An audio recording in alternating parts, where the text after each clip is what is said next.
Blog Talk Radio.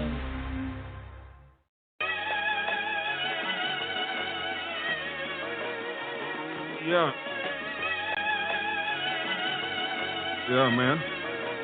Tired of everybody claiming they king lifestyle out here living and living like peasants, you know what I mean?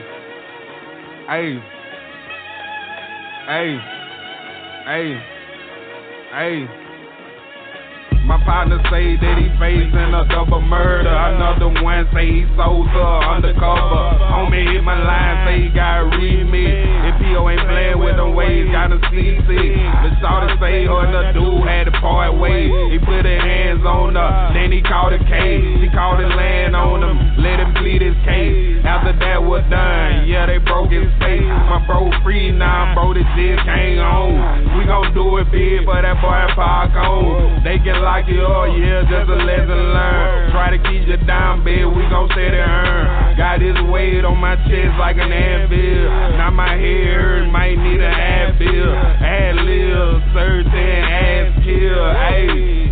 P$1 bill. Light it up, twist it, spark it up. Now we live. Light it up, twist it, spark it up. Now we live. Light it up, twist it, spark it up. Now we live. Light it up, twist it, spark it up. Now we live. Till the money drill started like on Major Payne. And I'ma get to a billion like on Bruce Wayne. Kicking shit and I'm fly like Luke Kane. Tis the season to be married that moves fame.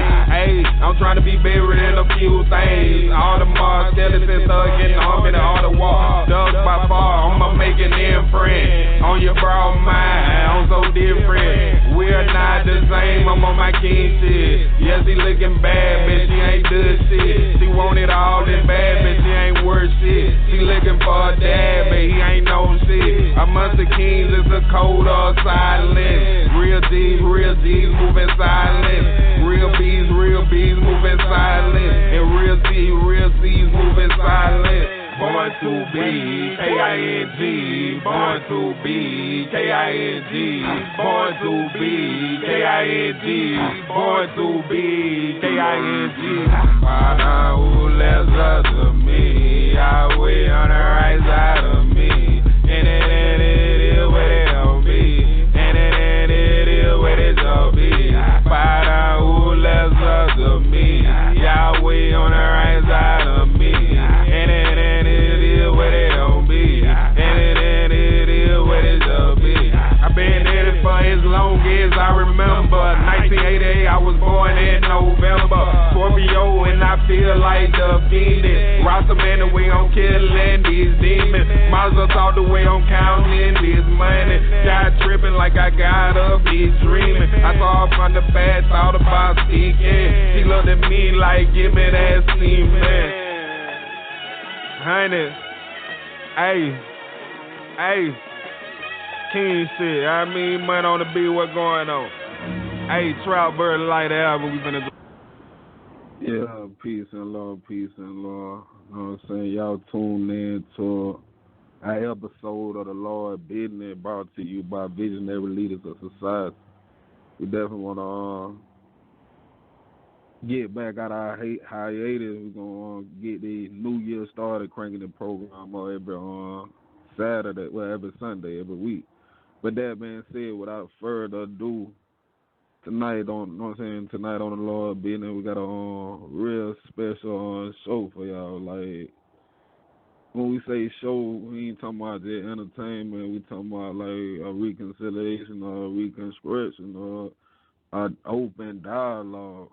Definitely want to keep in mind to the audience, it ain't gonna be no disrespect to any other nations on the line. You get on here with all that, we automatically shutting you down ASAP, you heard?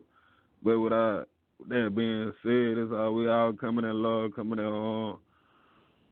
in peace, family. Definitely wanna. Hello.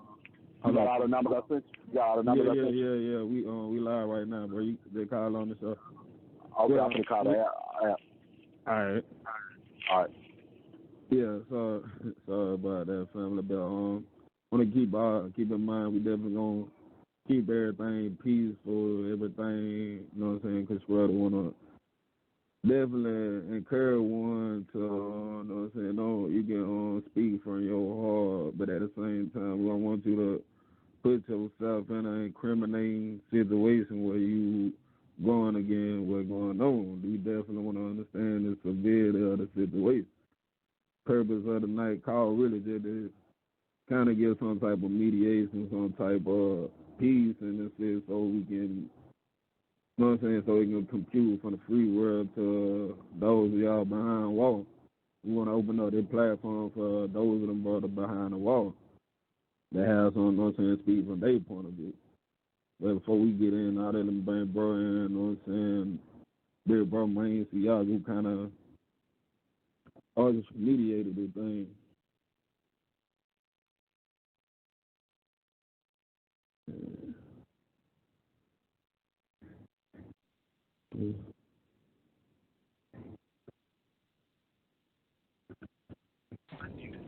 Yeah, peace and love, bro. You live with us?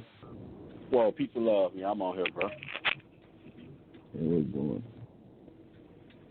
Yeah, how you feeling tonight, man? Oh, man, I'm good, bro. Trying to get the people on here, get they say to see what it is we can do moving forward to assist them. You know what I'm talking about? And that's what it was always about to me. I didn't really think of the aspect of the free world side and the people that want to be a part of it from their own world. Just trying to address the issue with them brothers, on our side and the brothers, up under the Jew demonstration. Because now, they don't want in there living this truth and it's their reality. We got to help them regardless of everything else. We got to find a way to help them, and I think it begins with allowing them to be able to speak for themselves. Exactly. Without further ado, I mean, it was kind of some technical difficulty for us on the G side, but we was able to reach out to another brother to kind of facilitate that. But if also one that are on the line that want to speak from that side in the panel right now before we bring everybody in on the conversation, you know what I'm saying? You can do so prayer one right now, and we'll bring you in on the conversation so it won't be a biased conversation. But one of the brothers on the inside right now, bro, you on live with us. Come on in here. You already heard your mic say unmute. You know you don't want to introduce your names and all that, man. Come on in here, bro. Yeah, part about it, bro. You know what I'm saying? Like I was saying, I'm a brother behind bars. I'm not going to say my name nor my location. I'm going to just speak in general. Like, I've been incarcerated over like 22 years in prison in the state. Pretty much I can speak up on the body of other individuals incarcerated. First and foremost, you got to understand we're incarcerated. When you take a person from their living condition, like me, you take men from their home, from their family, their loved ones. We don't just stop and cease being men. We got kids, we got moms, sisters. So we was providing to protect them when we was out there. We don't just get to prison and all of a sudden it stops. So in the state of Mississippi, they don't allow you to work or provide for your family, all that too. So we paying like a deadbeat dad, quote unquote. We got to paying on handout. So you paying on handout, what a man gonna do? You in the street, y'all in the street, people out there work. You know what I'm saying? How can a grown man just keep calling back home and ask for handout? You got kids. So your man gonna get in what else? Self-preservation mode. And you inside the MDOC, there's no way they rehabilitate you. They were there out the door. They're not trying to rehabilitate you in this prison anymore. So it's all about what man eat man. They got us living in an ammunition state. So it's no kind of reform on, like I said, it's on the legislature, it's on them to change the law. You gotta give people a hope. What we gotta live for, you know what I'm saying? What we looking forward to. You're getting guys 60, 70 years and they come in at 18 years old. What they looking forward to? It's the way I classify it is genocide. They're trying to kill all the African males. That's why I look at it. Dealing with the organization, you know what I'm saying? Back in the day when I first got locked up, we need to get back on this show. You know what I'm saying? It was always a peace demonstration going viceroy and disciples. I remember at time that when the group came with a viceroy and a disciple, the disciple get in me from viceroy, they'll pat us down, viceroy pat the gangsters down, and they handle it being like men. So one thing about men, you can fight and live another day. It's different when you bring knives and play or you trying to stab one another.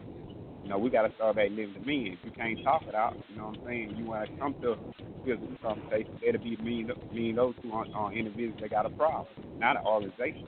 How do two organize a great organization people behind two ignorant individuals? That's not right. That's something like that that should never happen. That's one way you can broke the peace. You know, you got two individuals, you give them voice, you know what's going on. You got these two individuals rather bumping heads. Either separate them from one another or you let them get on like me. And that's it. It ain't no about who win. Everybody can't win a fight. Ain't but one person in the world that ain't never lost a fight. That's Pretty Boy Mayweather. That's it. Somebody got to win, somebody got to lose. It's all about respect. And that what y'all brothers in the world, right? You gotta catch these young men at a young age before they come in their careers. Because, like I said, once they get here, we got to create individuals as they grown, regardless of what age they are or whatever. Once they get in the career, we back around them as a grown man. So they're gonna have to do grown man things. We know that's simple as that. We got to look at them there. They got to be grown. But you know, we need all the system, like programs, whatever they want to do. You got, you know, first offender getting life plus 20. How do you get a first offender life in 70, 80 years? They're not a career criminal. So how you being just with the law there? You don't know how their mindset is, but you get a first offender, you throw them away. All to that fake things. But they come with us. We got to pull together as a lady. We got to pull together. Most African Americans. All of us. We got to start from outside. We need all of them. But at the same time, you know, prison design for people. But at the same time, you know, bad alcohol, that made a mistake. And you can't treat everybody. You got to have system guidelines. You know, just for everybody.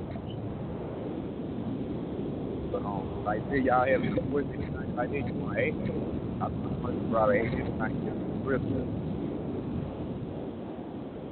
Yeah, I want to bring big brother Bo, man, also the these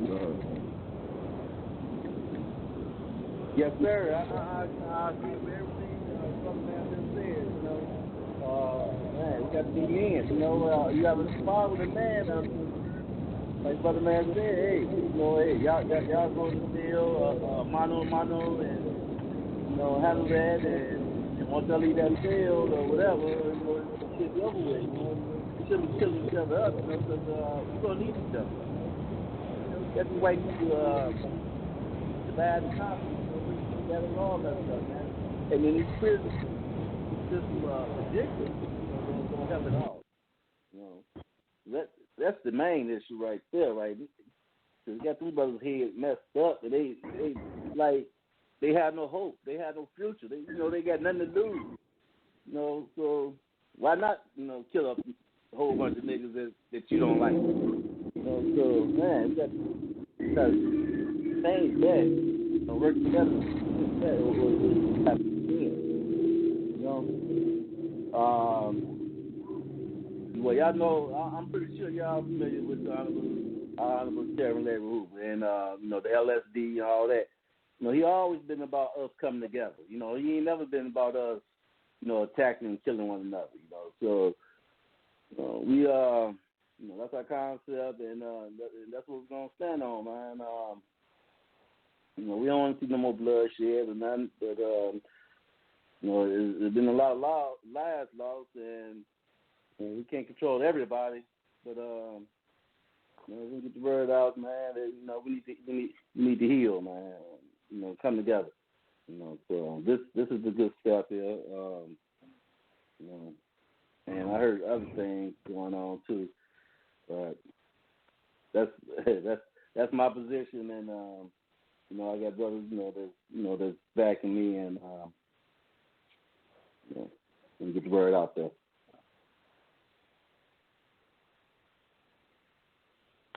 Hello? Yeah, we're still here, bro. Everybody heard? Yeah. Yeah, I mean, we can't let these people divide and conquer us, man. You know, we can't be hating ourselves, man. You know, we all black, minority. You know, we got these people working against us. You know? I still feel like it should be one universal rule concept and law on both organizations. And this goes rules in the street, up in here, everywhere you go. Your word is your bond. Once a person get that word, it should be stamped. You know what I'm saying? It shouldn't be no trick or racing, you trying to trick me or all the war. It should be none of that to the format.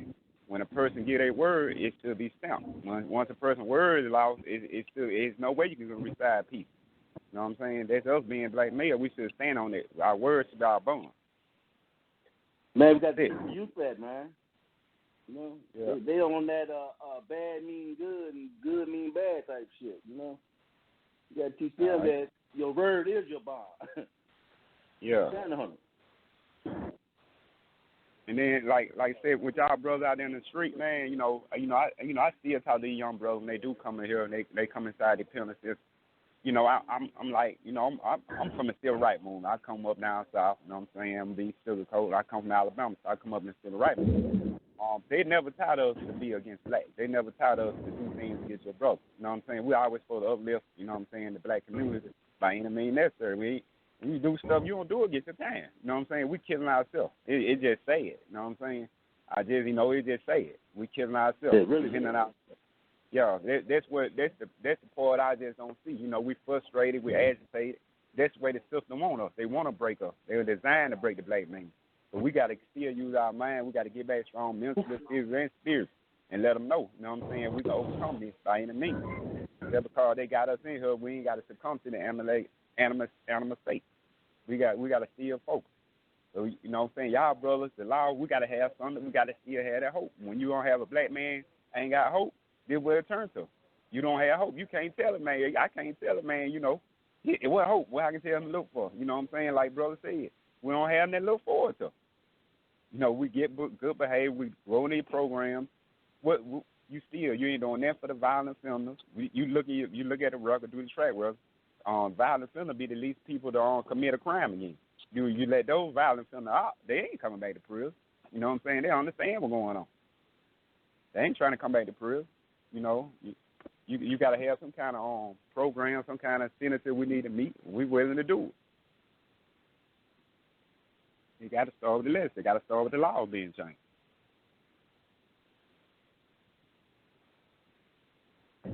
Yeah, peace and love. I'm bringing a lot of ones in, like at any time. Like I think y'all, the ones I'm bringing in, I know y'all are part of the panel because I have your number. So anytime you want to kind of get into the discussion, just pardon it, by the however, you know what I'm saying, all in respect, and just speak your piece. Yeah, anybody have a question? Gratitude. Yeah, one of the things, man, that I realize that people are not doing is educating people, and they're letting the miseducated ones and the uneducated ones make graveyard decisions for the educated ones, and it shouldn't be like that.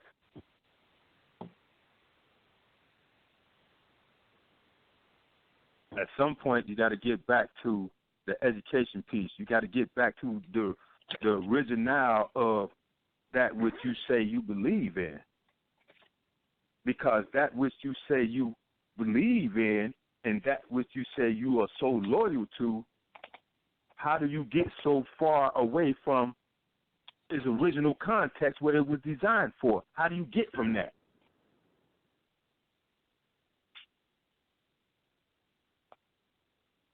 I can speak on. Then to be saying, like, I did 12 years in the joint, and during my scratch, Larry Hoover was on the record of Scarface. Everybody heard that. You can pull it up, play it right now. He said, real gangsters go to the polls. So if you ain't organizing around going to the polls where a difference really can be made at, then like your demonstration that you claim it as an individual has to be questioned, not collectively. When this is coming from the horse's mouth himself, he didn't say that stuff for nothing. They didn't put him on that song for nothing. So who's holding the people accountable for going to the polls? You want the condition to change in there? Where it starts with organizing. From there to out here with your family members, with those that you got favor with, that love and respect and honor you, y'all got to go to the polls. And you got to go get that person in that can make a difference in here. If it's door knocking, whatever it is. Like all the folly, man, the ism wasn't about the folly, man. The folly came about when they removed all the heads. You remove the head, the body gonna fall. And now you don't have nobody want to stand up and really be no head because they scared they're gonna get removed or this and that and the third. So now you have this chaos, and then they flooded the community with the crack. Once the crack hit, then nobody didn't honor nothing but the green dollar. But yet, as soon as they come to the joint, everybody want shelter, though. It can't be like that. It's got to be like, what was you doing out here to get in here? Was you a bogus one out here, and now you want to come in here and fall up under the fold? No, it can't be like that. When they come in there, that's where they really got to get it, especially if they out of character and conduct. Out here, peace. Peace. Peace. Can I give some tap serum? When I said tap serum, Islamic term, give some insight on what brother just spoke about. And bro, you hit the head on the nail there. What you saying is true. But us being black people, every time you have a black leader that step up, they always dismount it. The government dismounts. They get rid of it. And us being black men, we got to start protecting our leaders. You know what I'm saying? You got men that want to step up to the plate and lead, but they what the protection is. You know what I'm saying? Once they knock the head off, he gone. He's a sacrifice. And us being the body man, we got to start standing up and protecting our leaders, bro. Righteous leaders. Not no leader just got money or educate. He got to be righteous in his precinct and what he doing. What is he putting out? It don't matter what organization he in or nothing like that. It's all us black when it all said and done. We got to start protecting our leaders. Yes, 1,000%. Yeah. Them brothers in there, Jeff Ford, the old man, all them brothers was in there, man. They weren't at each other.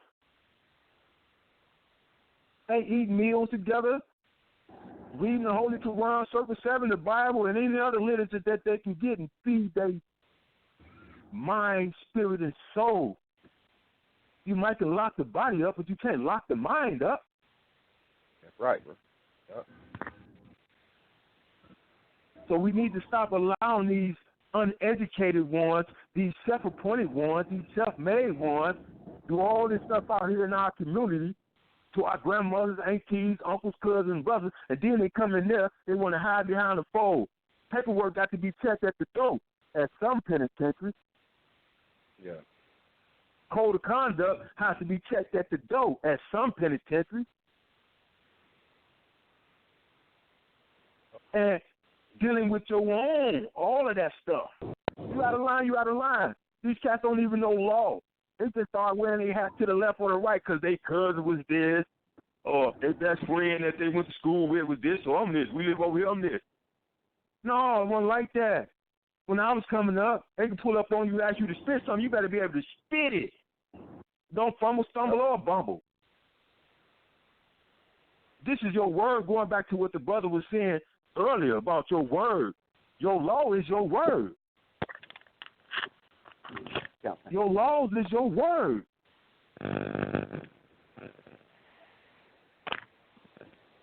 So if you ain't honoring your word, you ain't honoring your law. And when you don't honor the law, there's a penalty. There's a penalty to be served for that.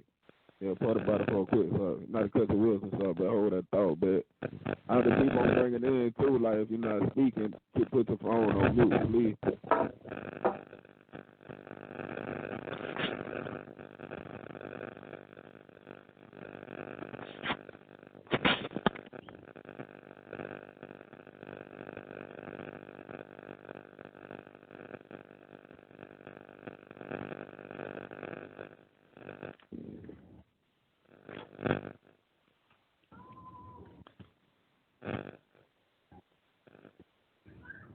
Yeah, you can go ahead, bro.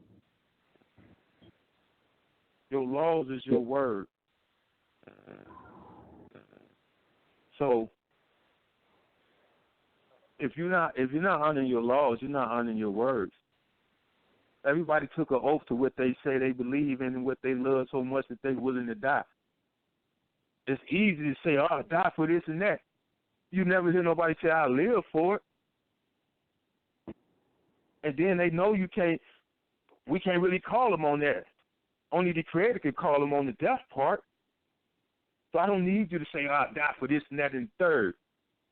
It's enough for us die. Just think about all the brothers that died. And I'm not just talking about no Islam. I'm talking about black men that died. If they really would have died for a real cause, for the real enemy, we might just be that much farther ahead in life. If you're willing to die, hey, man, Ku Klux Klan still running around this piece. White supremacists still running around this piece. Neo-Nazis still running around this piece. White militias in the mountain and everything still running around this piece.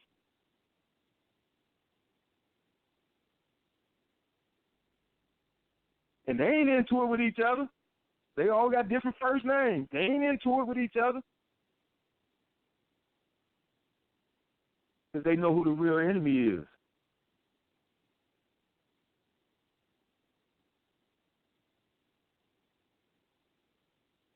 Peace. Yeah. Yeah, peace.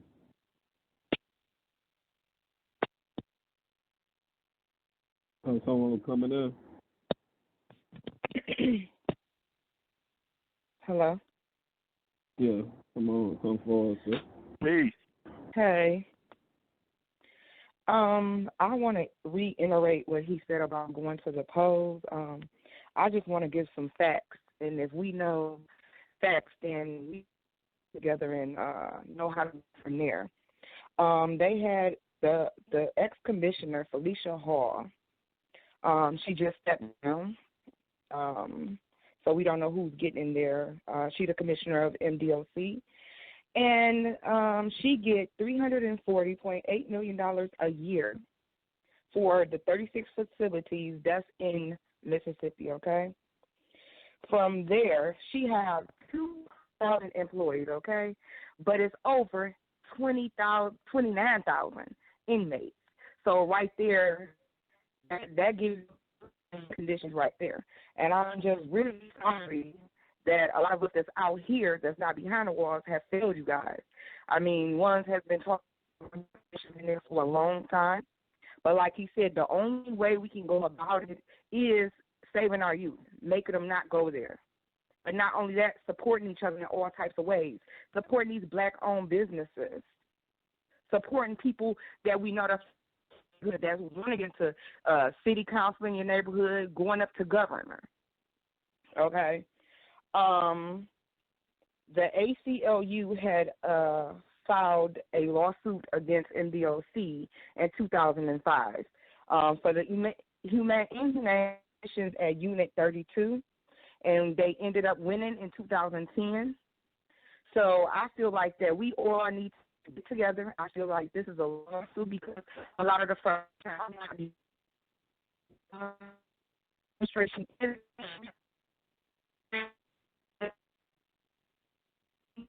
trying to make any way to get two nets. Somebody might have low earn and they want two covers.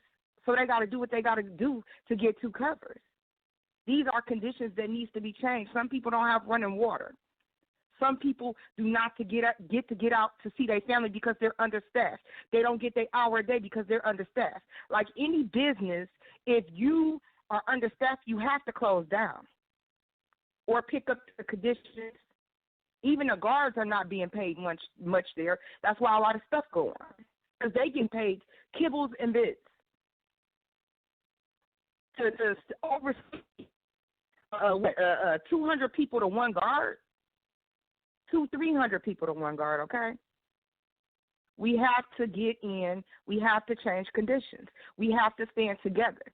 And I'm going to tell you this. I had just read an article. If a lot of us black people out here on the street, we get life insurance, they'll stop killing us. They'll stop doing what they're doing.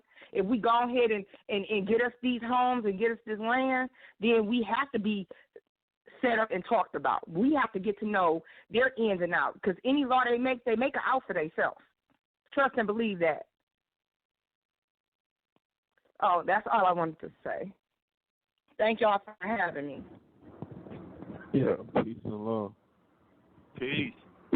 Peace. Much wisdom, sisters. Appreciate that thought. Appreciate those words. And I'm in agreement with what you're saying, because, like, ain't nobody going to help us but us. Yeah, pardon about nobody it. Before you help us but us. Peace and love, bro. Pardon about it before you add on to the I just want to add one line of facts to what so I read an article too, though, that there were like a lot of brothers in parts, man. There were like a couple of eight, I think the number was like 1,000 or 1,800. It was somewhere like that. They were like a lot of y'all finna get ready to come home. They were like non-violent offenders or people on marijuana crime. They were like they spending like a lot too much money and keeping a lot of them brothers behind walls. So in light of what's going on right now, they pretty much finna create the avenue and platform for a lot of y'all to get y'all freedom too. Those of y'all that got non-violent crime to that extent. But that's something to put out there too. But go ahead, brother. Appreciate that thought. Much love. 1,800 come home, but 3,500 coming in. So that ain't no help. You know what I'm saying? As a revolving door, we are literally sending their kids and offspring to college, to schools, and you don't even gotta have a college degree to work in no penitentiary. You can come straight from out of school. That's why all the penitentiaries in these white rural areas with a motherfucker that don't like us. Period. That's an issue. You have yet to see penitentiary built somewhere where the majority of the penitentiary is all us. You know, like, come on, man. This stuff is by design, and anything designed against you will never be for you. And that's why it's good to have dialogue about solutions, because they ain't got no solutions for us, man. They don't have none for us. They don't want none for us, and they ain't going to give us none. So, yes, I'm agreeing with that. All these brothers lost their lives. Just think, if they'd have had $1 million policy on themselves, the insurance company would have been kicked in and stopped a whole lot of bullshit, because they don't want to pay out all them policies. That's just a thought. Peace. I'm passionate.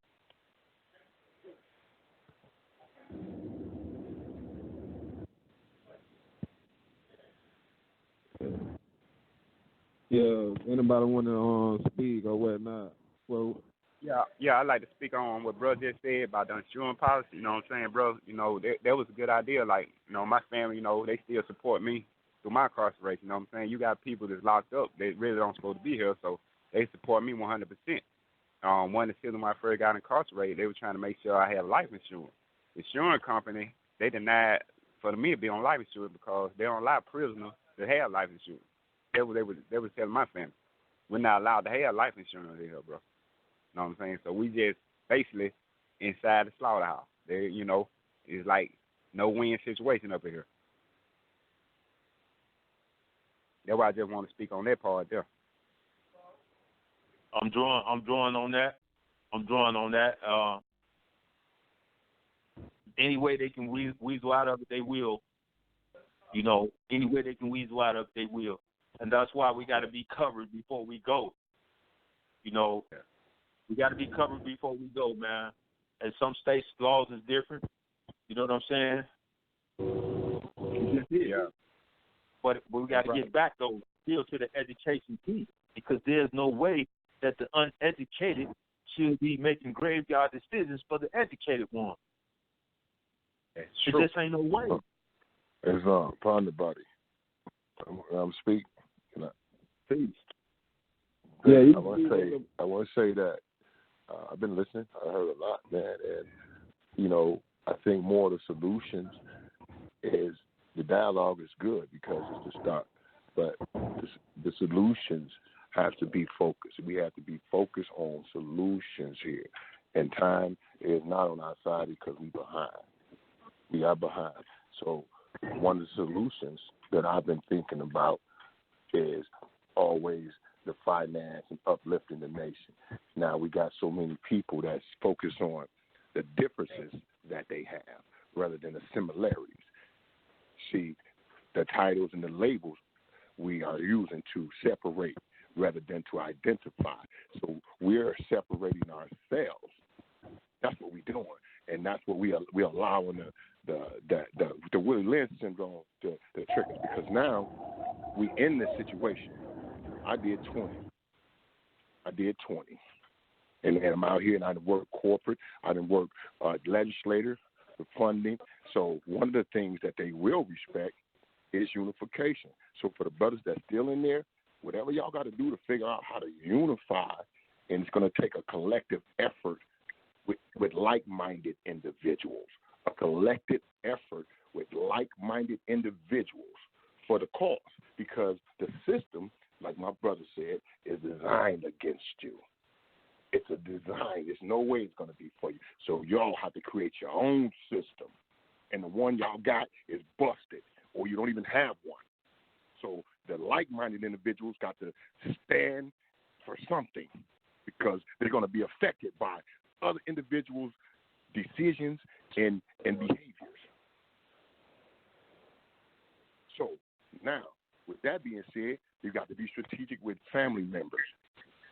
We got to reach out with family members that's out on the manifest, let them know the support you need from them, because when you're in the belly of the beast, we know how that is. You're done unless you got some resources, some support. You ain't got that, you in the water. You done. So now, for the ones that got some kind of resources, everybody got to pull together. It takes a village. You got to get the connections from your family, this person's family, and they got to even maybe come up there and protest and let the public know, let the people know what's going on. Let the people know what's happening. Let the people see we're in the information age. So once the people see it and they see it's getting out there, now it's bad. The bad press and publicity is getting out there. But it needs to be heard, the conditions. That is not that place is it's not, it shouldn't even be functioning. It's not even functionable. So no one should be getting paid on there. There shouldn't be no taxpayers' money. It shouldn't be no one reaping any rewards or benefits from brothers being treated like that in there. Period. Point blank. It should be shut down. It should be shut down. And somebody has to answer for that. Somebody needs to answer for that. Somebody needs to lose their job for that. So it's going to take a collective effort for the brothers on the inside, for first and foremost, to try to weed out the mess. And it's hard because you don't even know if you're going to make it up out of there. You got your first preservation is the law of nations, just to survive. Survive, yeah. So now, you know what I mean? That becomes the thing. We got to get away from all that. We this, we that. No, man. No. You know, either we real or we fake. And if we fake, it ain't going to mix. It's oil and water. Don't go together. You over there, I'm over here. If you real, you over here with me. I don't care what walk of life you came from, what name or label or title you want to identify with. Just let it be the truth of how you conduct yourself.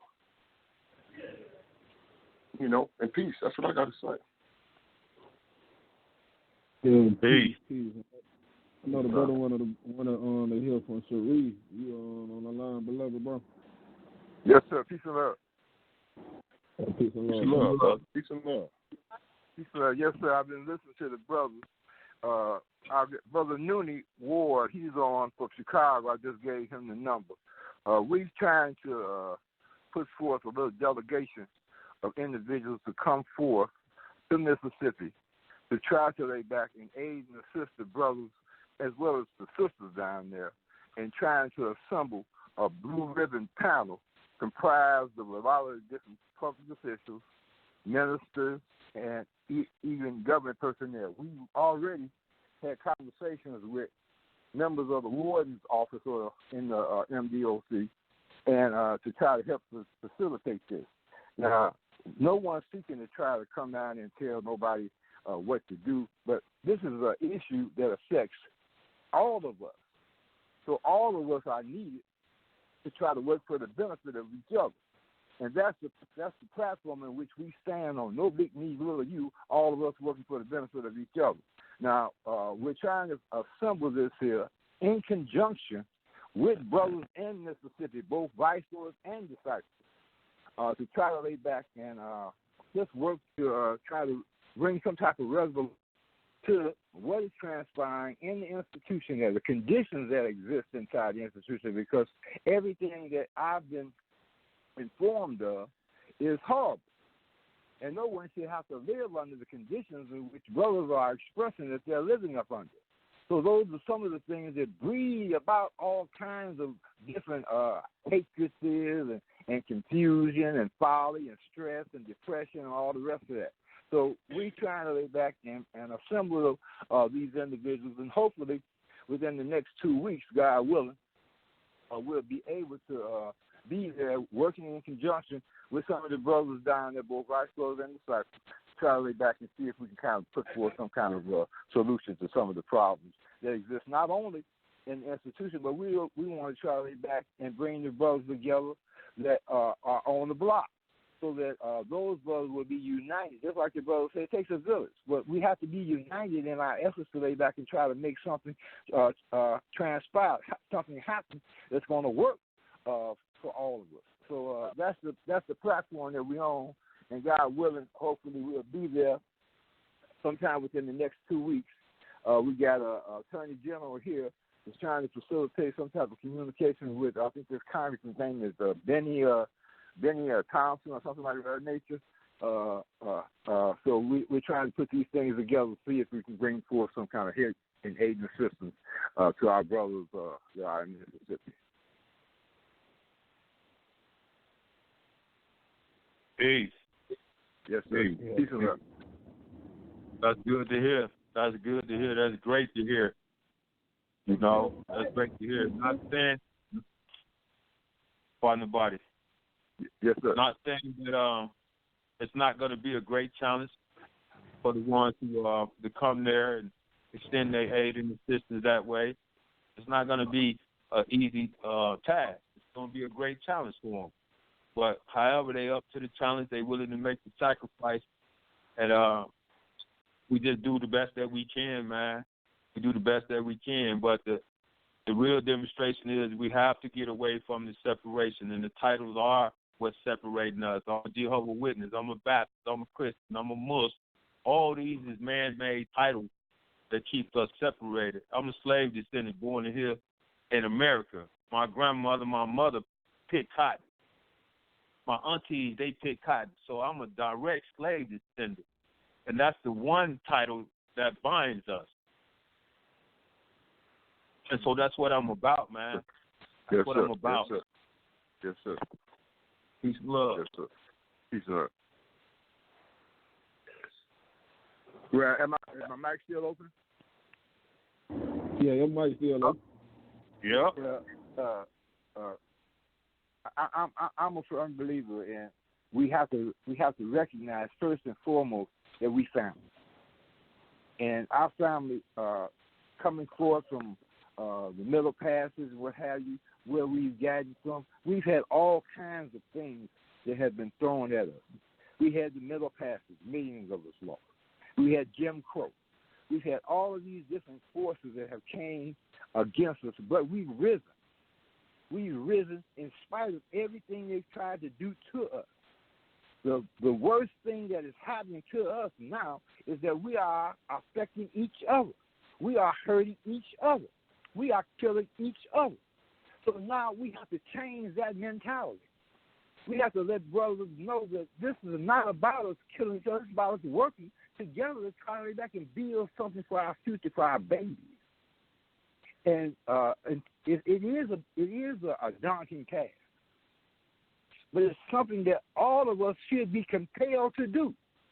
we should all look upon it as something that we have an obligation to do, to put forth whatever efforts we can to bring about some type of constructive and positive change within the lives of our young brothers and sisters, so they won't think about killing each other, so there won't be no thing about this name or that name.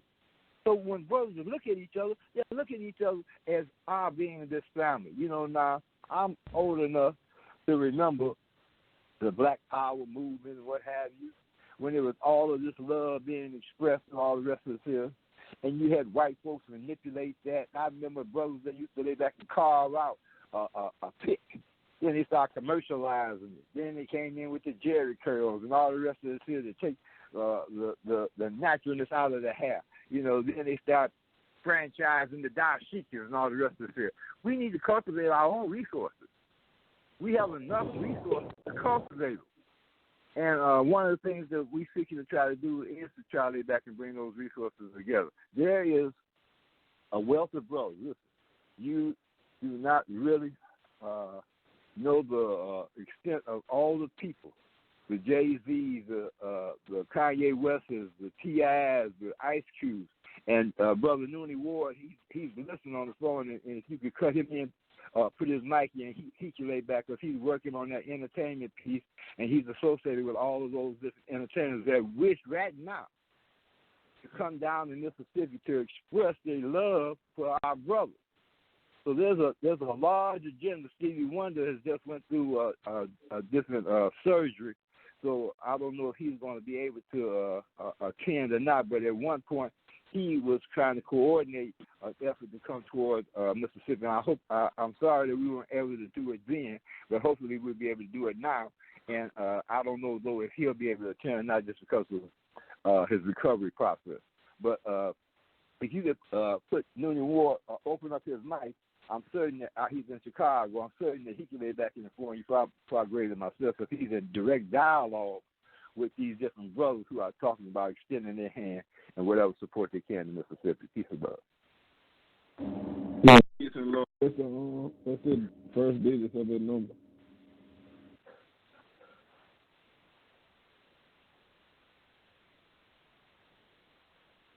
Peace and love.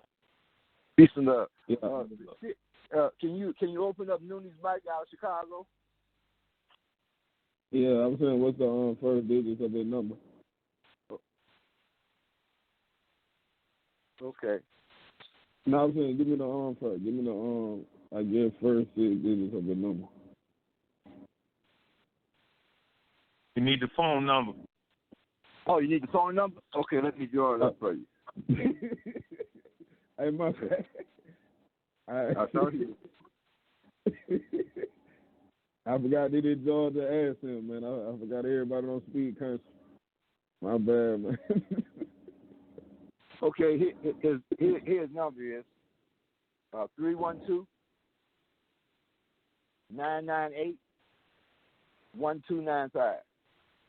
All right, Eli. Yeah, you on, huh? You on there? Hello? Yeah, peace and love, bro. Hey, brother. All right. Can you hear me? Yes, sir. Yes, sir. Yes, sir. Hey, how you doing, brother? All right. This is Mooney out of Chicago. Me and Sharif's been doing a lot of stuff for years. You know, the same thing, on the same page. And yeah, he's right. I got this piece with all the so-called rappers, so-called stars and all that. You know what I mean? But this thing I want to say. They all want to do something. They want to do something constructive. They want to do something meaningful. Okay? But now, we got a great piece now, because, let me tell you, this thing we got the advance. People don't believe that. It's election year. We got the power. People don't believe that. We go to the polls, you can vote for Mickey Mouse. As long as you vote. Get one person who y'all have a sit down with and say, hey, this is what's going on, this is our feelings, this is what we can what we need to know. Can you help us with? You know what I mean? Because if you don't, then we'll go to the next person. I'm saying right now it's a better chance we can do anything, because it's election year, and all politicians want to play that game. So we play the game with them to get what we need to get. The conditions is horrible down there. So that should be one of the main things. The streets are starting to climb. That should be one of the main things. But now it's the time to do it because of the politicians, because it's election time. And they doing the line. But yet they can give us out what we need up front. Because they got a whole year in November to do what they need to do past the primaries. I'm saying if we go ahead and press these politicians and make them do what they're supposed to do, just some of them, you know what I mean, we can get a lot of stuff done. Because after they get elected, they're going to act like they don't know nobody. And I'm saying we need to go to the polls. Everybody, I need to do the voters registration, a major voters registration. It's numbers. When you get them numbers together, I don't care who it is, they're going to look at you and say, hey, what you going to do with that? We need numbers. And this today, social media, oh, man, we got this. I'm telling you, we got this. But see, a lot of people don't think voting is the key. That's the key, because that's their job. The people that are making all the decisions, the people that let this stuff go on, they are politicians. Now, some of them ain't all bad. I ain't going to say that. But I'm saying we need to do our job. Our job is to get the voter registration and do what we need to do and take care of business. You know what I'm saying? And let them know what's going on. All these other guys that want to help out, Jay-Z, they want to help out. But we need to have something together because you're right. It is by design. Everything is by design. They know what they're doing, when they're doing it, how they're going to do it, and why they're doing it. It's hard to man who don't know. I'm just saying, this is my piece is, man, we need to vote. We need to vote. We need to go to the polls. That's why Mississippi is the main thing and down south with the main thing where the voting started with Martin Luther King and all the rest of the people, man. That's what we need, man. That's all I'm telling you. We need it. Because once we do that, man, it's different. Start on what's the name? I mean, 18 and over. Voters registration, man. You'd be surprised how far we go. I mean, other pieces, it is what it is, man. Like Sharif gave you everything in that shit. The other brothers did that, so we all been in the joint. We all did different things. You know, I got a lot of stuff I'm doing, right? Well, my thing is this. I get their attention because I get the people together. You know, they're knowing everywhere else. I get 2,000, 3,000. We're going for, who you vote for? I'm voting for Mickey Mouse. Who you vote for? Donald Duck. Okay, we're going to show you how we're going to do this. That's all I'm saying, bro. That's the key. That's the key to me, you know what I mean? And everything can stop. And you also need to stop. It's one thing to say what we're going to do. It's another thing to say to do it. We don't do nothing, man. We right back where we started from, just conversation. And they'll keep doing to us what we allow them to do with us. They can't do this stuff to us if we don't allow them, man. Straight up, man. So that's all. Peace and blessings, bro. That's all I got to say. Peace and love, bro. Peace and love. Peace and love.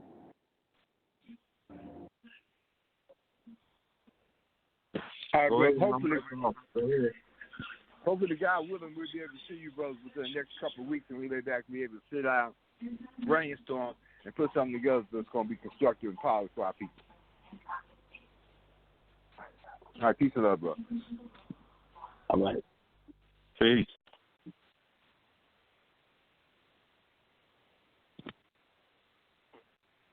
Yep. I agree with you, brother, what he just said, man, wholeheartedly.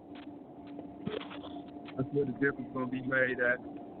And anytime you can organize those type of numbers, yeah, they're going to want to talk. But here's the thing. If one set of people organize 2,000 people and the other set organize 2,000 people, together we 4,000 people strong. Instead of just 2 on this side and 2 on that side. So the unification piece has to be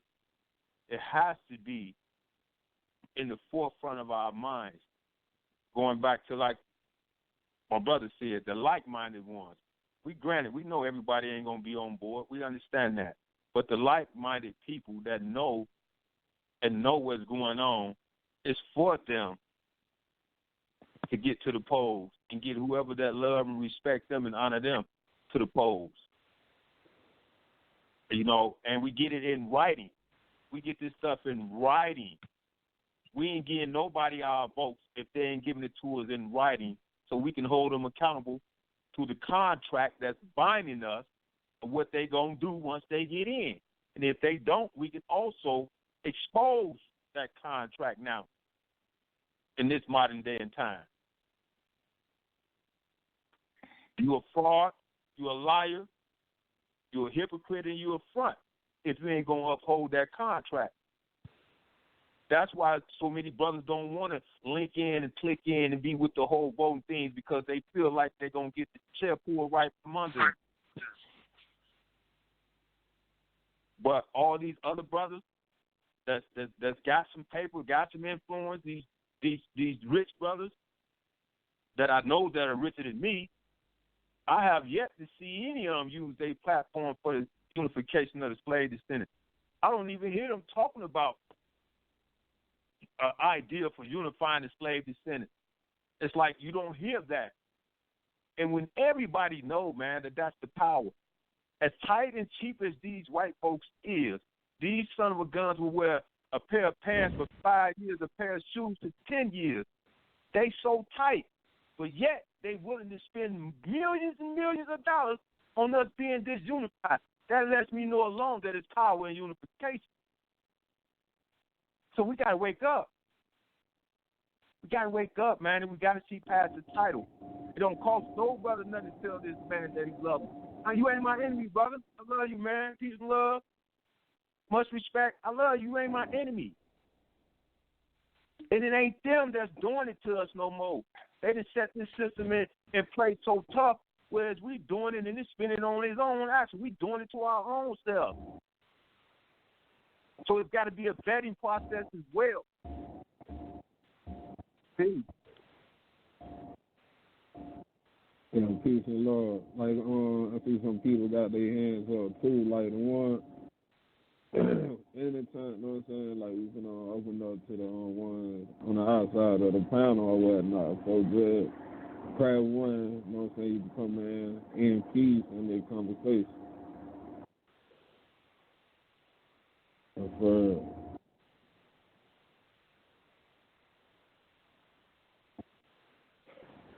Apollo 314-393. Peace and love. Peace, bro. How y'all brothers feeling? Doing all right, bro. Peace and love. I'm okay. Peace and love, bro. This Mustafa, man. I just want to say something real quick. You know, we talking about unity, and that's good, but we also need a unified message with a clear, direct, specific goal and target, a goal that we want to accomplish. And our whole brother Nooney was talking about, about voting and all of that. I'm all with it, but the message and what our goal is the most important thing. Because let's just say, for instance, we get brothers together and we start saying we need to change these conditions in the prisons, right? But what they'll do is, because these crackers, they're real crafty, right? So you said we need to change the conditions, but you don't give any specifics. So they said, you know what, we're going to change the conditions, but we also going to become more oppressive. So if anything happens, let's just say, for instance, they change the conditions, but part of them change the conditions is if a brother get caught with a cell phone, now he get 20 years. No, we got to be specific on what we want, how we want it, how we going to accomplish it, and go strictly for the goal, man. Because otherwise, they like to play with words. They like to twist what you say. And I don't know if y'all are familiar. This kind of happened back in Illinois, back with the Richard Speck case. A lot of people may remember from Illinois. Remember what happened with Richard Speck? They got changed in the prison system, but it was for the worse, actually. You know what I'm saying? It's like, so we got to be real careful, and when we come, we got to have a unified message, what we want, how we want to accomplish it, and so that we got to play quid pro quo with it. If we're going to give our votes or whatever we're going to do, this is what we want specifically. These are the specific changes we want, how we want them, and nothing else. You come with that other bullshit, we ain't dealing with you, because they're going to try to do an overlay for the underplay. Oh yeah, we'll give you change. We'll clean up the water off the floor, but if anybody belongs to a street organization, we're going to put them in the hole. So you got to be careful how they play games, man. So that's what I'm saying. Like when we, the message got to be clear, precise, and mean what we say what we mean, and just go from there. Pardon the body, Islam. I hear you, brother. And you're right. You're so right. Law governs all events, brother. And right. We got to go back to the education piece now. So now the resources is not there because y'all don't have the access to that. You know what I'm saying? So for the ones that have the access and the know-how to the law, they have policies and procedures that they are supposed to adhere to that I know they're not. Right. I know they're not, but nobody's holding them accountable because nobody is understanding the law or understanding the resources to connect to the right people. Maybe not in the institution. It may be on a higher level at the Capitol. You understand what I'm saying? Right. So there's statutes and there's laws and there's policies. They're supposed to provide for y'all are humans.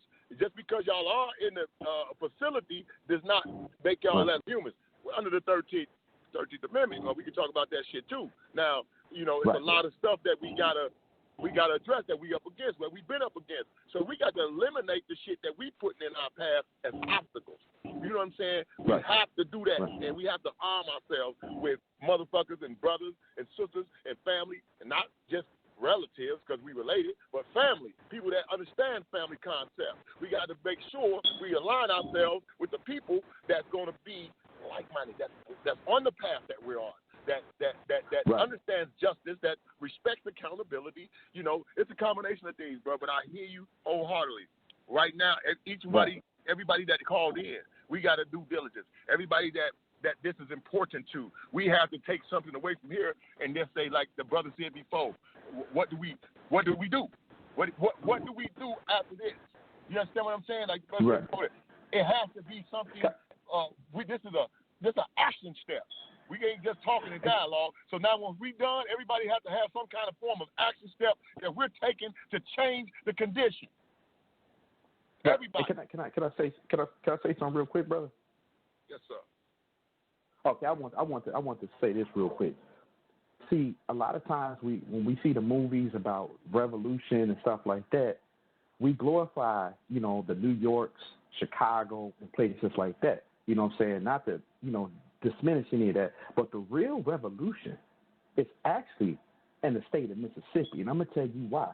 Because Mississippi has the highest percentage of black folks out of any other state in the union. Mississippi has the highest number of black landowners out of any other state in the union. So this is why the fight is always fought at first in Mississippi. This is why they're so oppressive in the prison systems in Mississippi. This is why they're so oppressive with voting in Mississippi, because they know if black folks were to take any state in the union, it will be Mississippi. We got to understand our power. They got us listed as 40% of the population in Mississippi, but the reality is it's more like 55 to 60% of the population. If we understood that, then brothers will understand the front lines of the battle is in the state of Mississippi, man.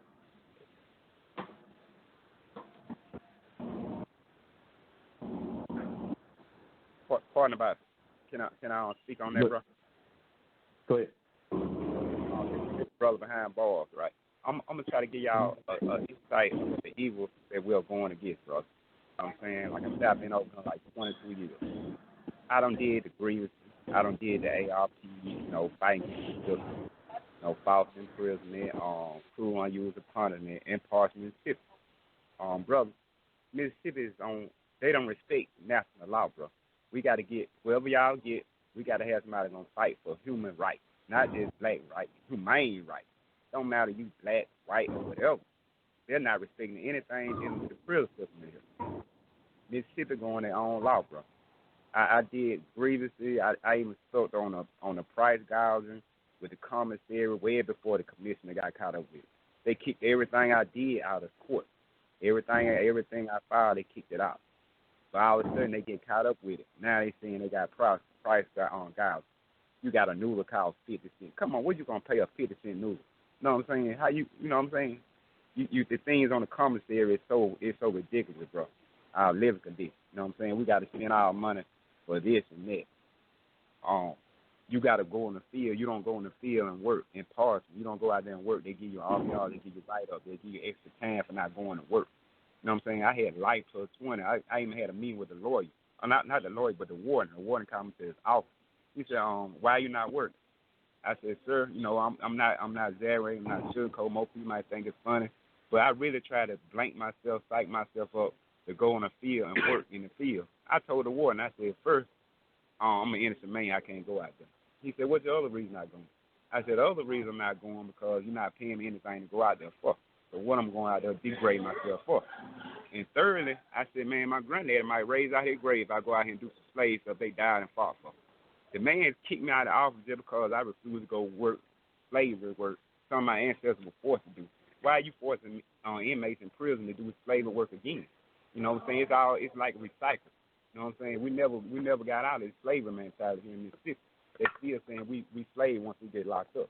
If you read it somehow, I know it's in the Constitution somewhere, we back slavery once we lose our rights, once we get incarcerated. They treat us as slaves. This way here, they $30,000 a year. What is it going to? They getting $30,000 a year off an inmate. Where is it going to? The taxpayer. You all out there in the world paying for this. What is doing? You know what I'm saying? You got to understand they got a bid and they paying the law enforcement, the judge, the DA. They using us like, once again, we man labor. Instead of, if we getting them labor, they just getting the money from the taxpayer. They really getting the money from you all. That's where they getting the man labor from. They getting the money from you all. But as prison, us being in bars, bro, what do y'all want us to do? You know what I'm saying? Our hands are very limited in here. What do y'all want us to do so we can spread the word among the prison system in here so we can go ahead and get out? So like I said, they mad. We got phone. It's not about the cell phone and all that. It's mad we're exposing them what's going on inside the prison. If we'll never took videos and seen show that to the world, you all would never know nothing about it. So now they want to make a thing up and get these cell phones out because they're getting exposed to what's going on in the prison. It never been about the cell phone. Guy got family. They want to talk to their kids. They want to talk to their wives. They want to make sure they try to do other things with their phone. But it's never been about, you know what I'm saying, the phone. You charging so much amount on a prison phone to pay. So it's never about the cell phone. But we need to know, what do y'all want us to do as a whole inside the prison system? What kind of demonstration y'all want us to do? Give our family who our family need to meet with, who we need to contact. I got a pen out right now who I need to get my family to contact so we can go ahead and get this solution on start. I'm waiting on the number now. Who I need to get my family to call. Well, I'm in Minnesota, brother. You definitely can call me, man. I got resources. That's for sure. You know, I'm Lord Bino. Okay. So my number 612-707-9388.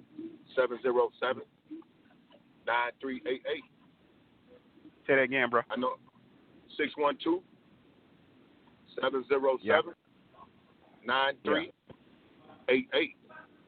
You know, I got resources, man. I know senators. You know, I know state representatives. I know a lot of people, man. You know what I'm saying? I did my time, took my licks. You know what I'm saying? And we all in this shit together because ain't nobody safe. My son ain't safe. Y'all son ain't safe. Ain't no motherfucker safe with these crackers. So we gonna have to fight. True. Yeah, that's true, bro. Like I said, I'm from Alabama. Like I said, I'm from Richmond, Alabama. I'm not with the disunity. I'm gonna get my black brother. So I have a turn too. So I'm gonna get my turn. Like I don't want to do nothing individual. Like I said, I'm trying to speak as a whole. All black men incarcerated over here in Mississippi because I don't see the struggle. I don't see it. Here's the worst of the worst, bro. I come from Alabama. We didn't come up like this. We didn't shoot. We didn't try to kill one another. And we ain't come up like this, bro. You know what I'm saying? That's something where they was against that from the door. Ever since I was young, we were against that.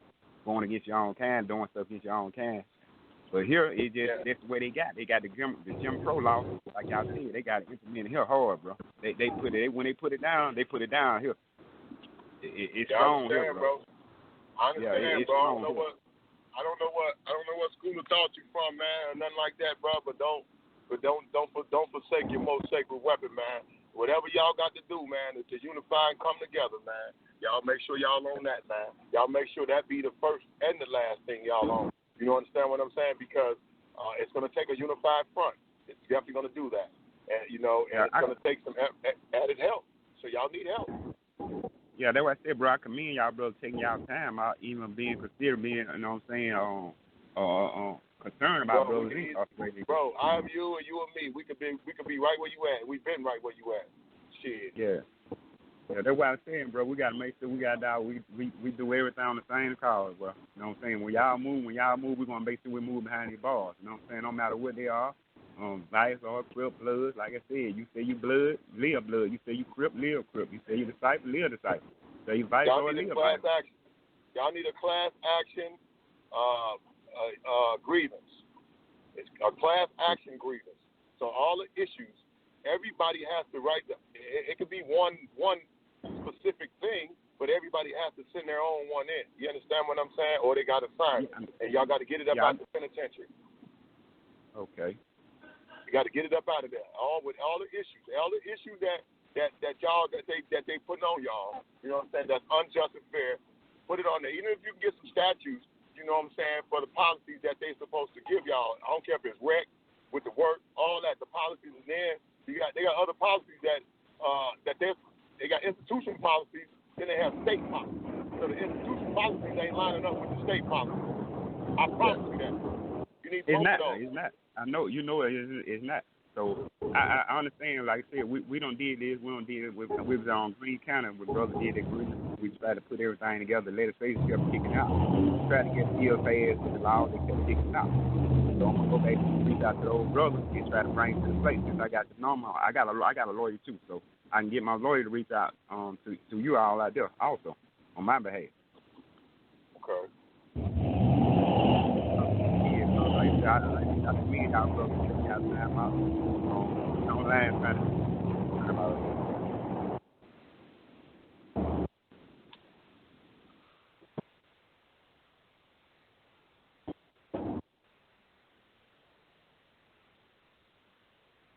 Peace and love.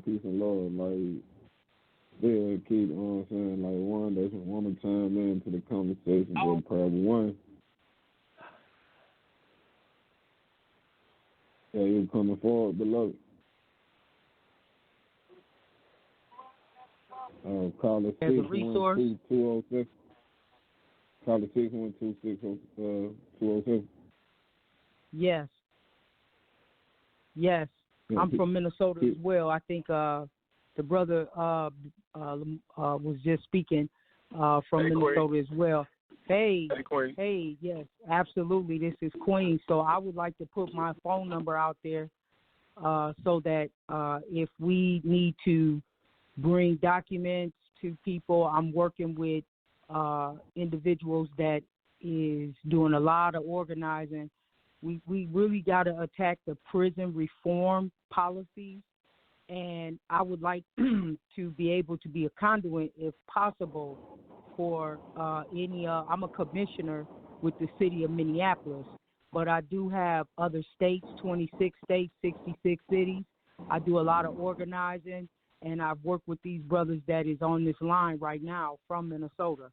So if anyone would like to take my number down, it's 651-354-9855. And that's just to be able to put together any kind of resources. Also, I've been able to hear that the Attorney General down there is running an investigation about these inhumane policies that's being broken. I've also heard that a couple of celebrities like Jay-Z and Yo Gotti is asking to put a lawsuit against the inhumane treatment that's going on down there. And I would like to be able to get any information to my network that could absolutely put some pressure on some of these Department of Correction people that's down there. I think they need to be held accountable.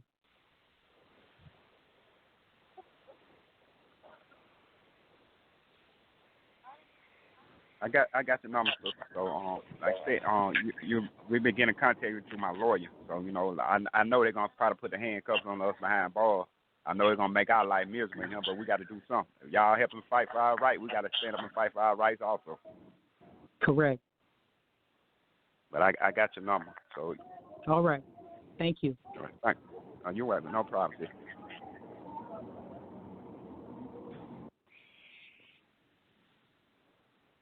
Yeah, that's beautiful right there, man. That's beautiful.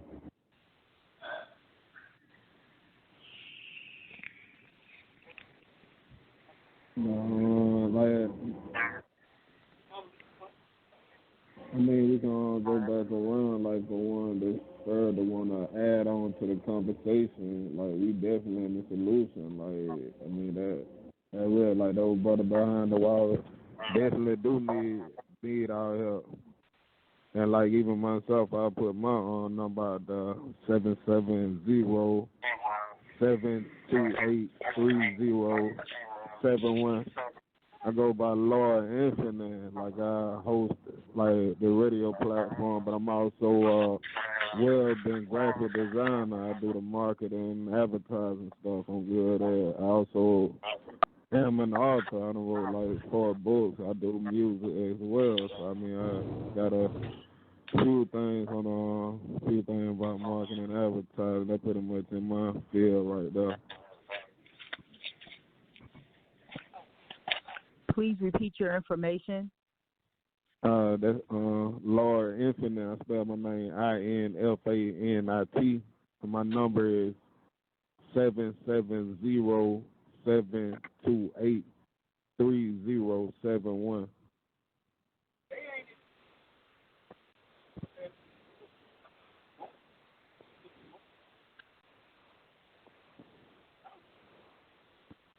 Thank you. You're welcome. Also, I have a question. Is there a committee or someone that is able, if someone needed to set up some finances so that individuals will be able to use the mailing systems or what have you, any case that you grab any information and you want to mail it out, is there something set up financially where it could benefit the individuals that's incarcerated? Yeah, brother Main C. Yaga. You still on here? What up?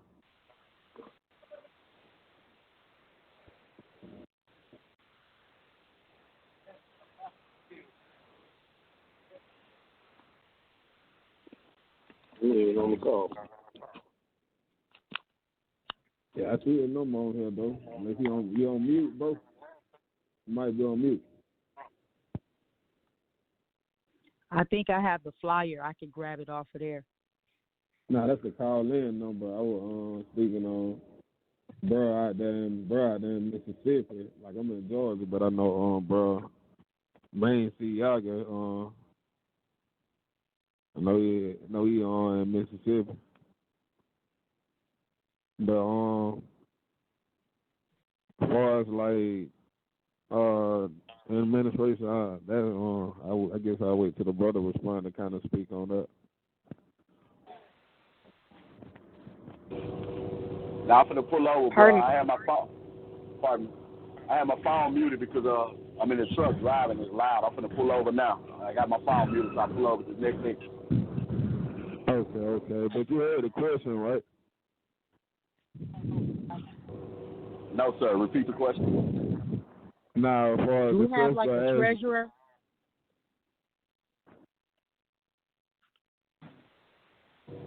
Pardon me?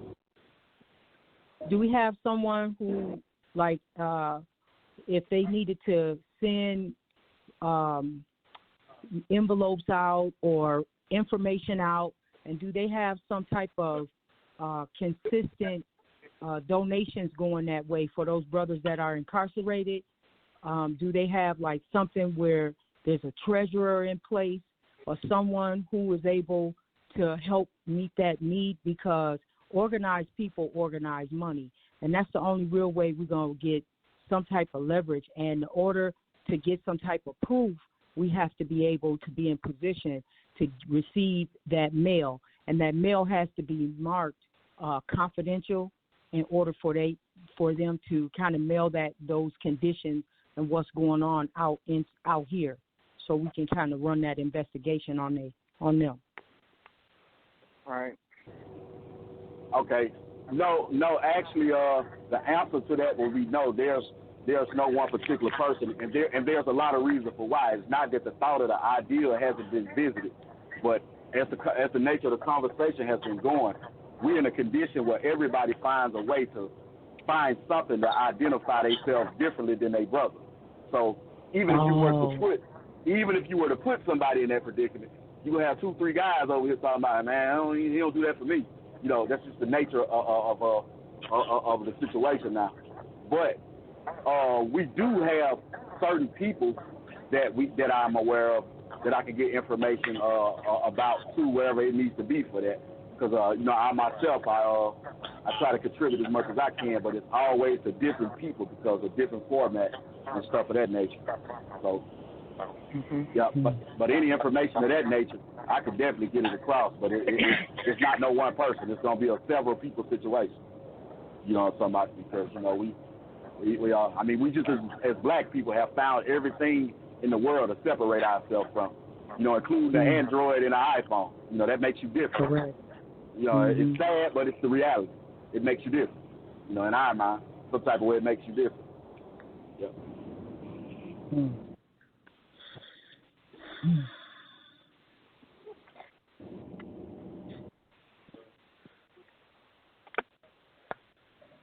Pardon about it. This is Brother Behind Bars. I want to let y'all brothers and sisters know also, I'm going to be reaching out individuals with me and a few more brothers that are around.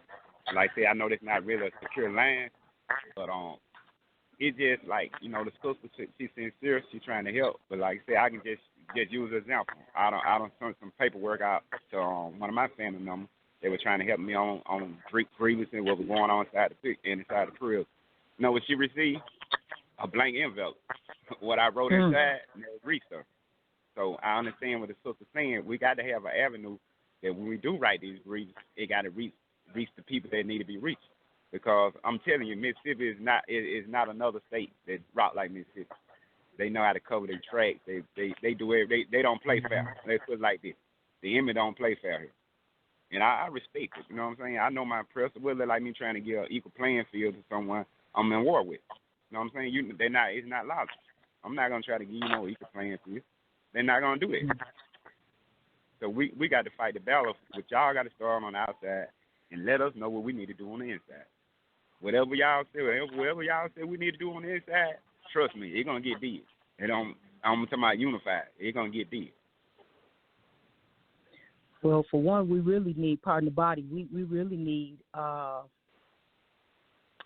it sounds like we need a law firm that can receive mail, because they're not supposed to tamper with no law firm mail, nothing that says confidential on there. And you probably have to seal that in front of them and send it. But they're not supposed to, that's federal law right there.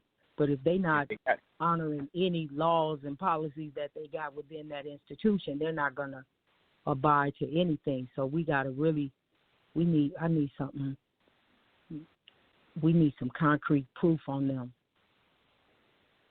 And we need to turn up the heat on them, those individuals, the warden, the lieutenants, all of them. Yeah. It's true. Well, I have a network, so I'm definitely been in conversation with that network, and it is huge in the north.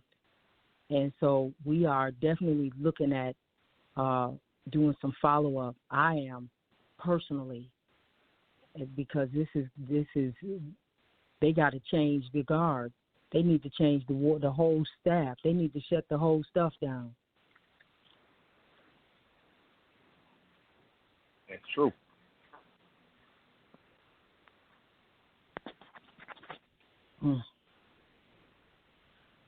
So just reach out to me as much as you all need to. Any type of, again, I'm a commissioner with the city of Minneapolis, but I got a lot of pull in other places, in federal places. So please let me help in any way I can. I will be there. I will let you know what I can and what I can't do. But I'm definitely, I got a call, and that's how I found out what was going on down there. I got a call, I got pictures, I got video, and that sparked a flame, because I sent it to a bunch of people that I know. But I need to make sure that everybody that is in those situations is safe. That's number one. Yeah. Okay.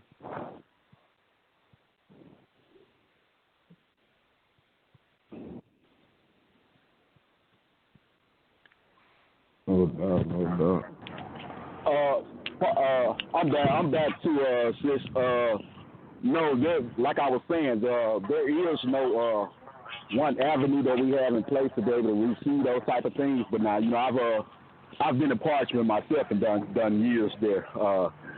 Parchment Prison has his own zip code and has his own post office. I've had mail myself, even though I wasn't doing the right thing with it, but that was touched. So I know that they do go through that mail and cipher it well. Keep in mind, this penitentiary has its own post office. 38738 will be their zip code to their post office at the prison.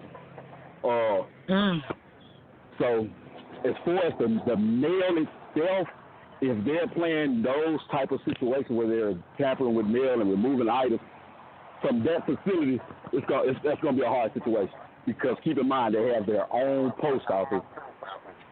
So yeah. So, and we definitely, to my knowledge anyway, which may be limited, I don't think we've ever been dealing with like a legal law firm and that type of matter. But now they do have a program called AVLN, which is a inmate legal assistance program. Now, I've never got no resolve from that program using it myself, but what it did do by me using it, I learned to do things of my own, with for writ writing. I filed my own habeas corpus in the office whenever I filed my habeas corpus.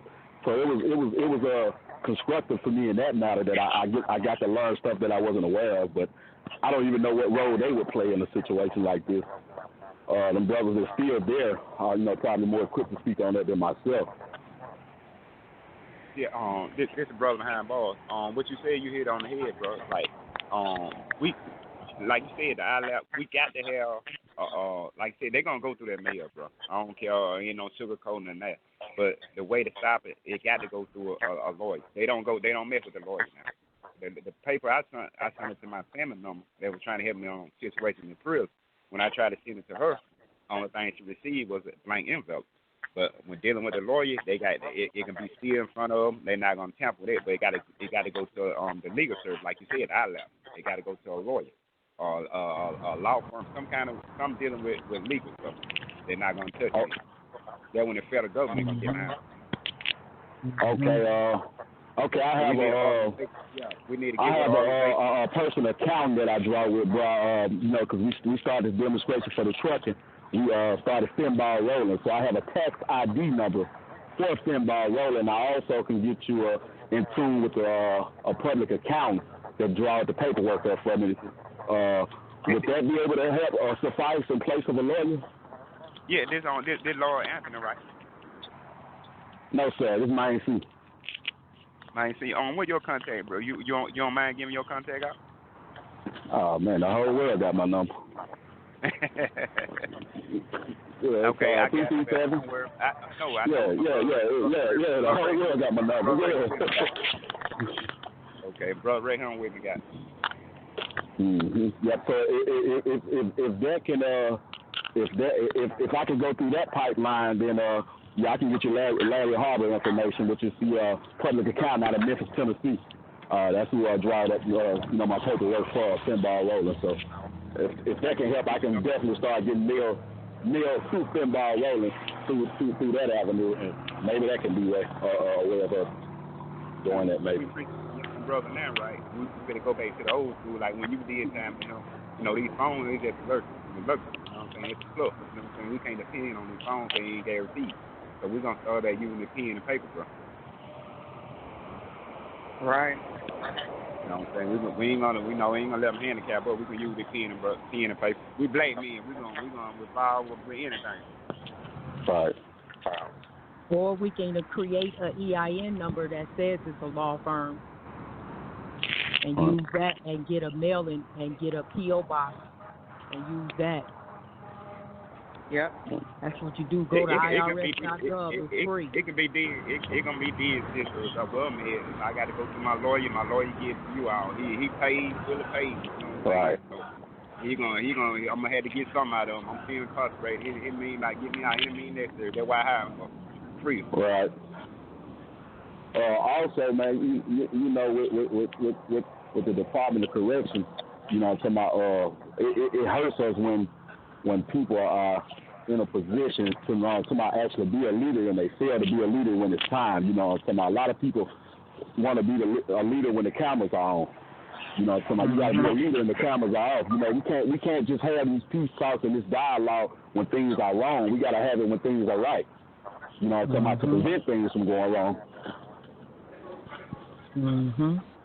Right, bro. Just speak with y'all, brothers. So I'm just give y'all insight. They be talking about, you know, the organization bad and the careers and vice or the gangster. That's not true. I'm gonna just give you an example. The organization is here to protect the people that, you know what I'm saying, that weak.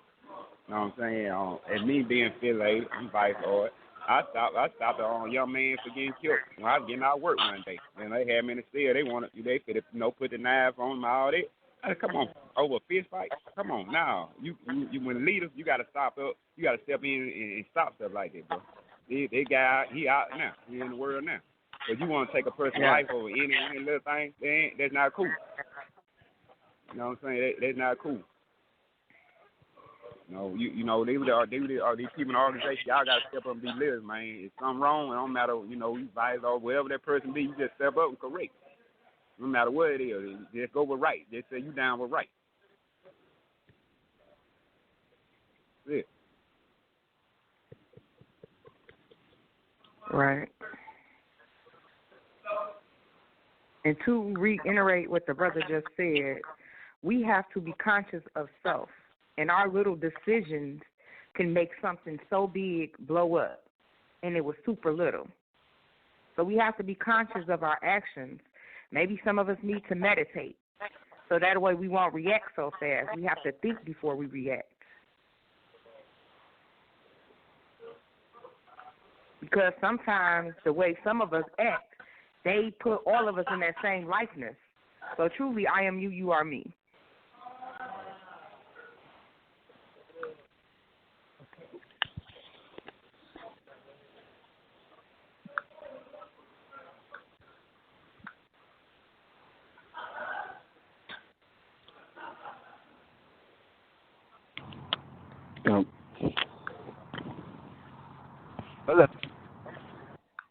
Hello?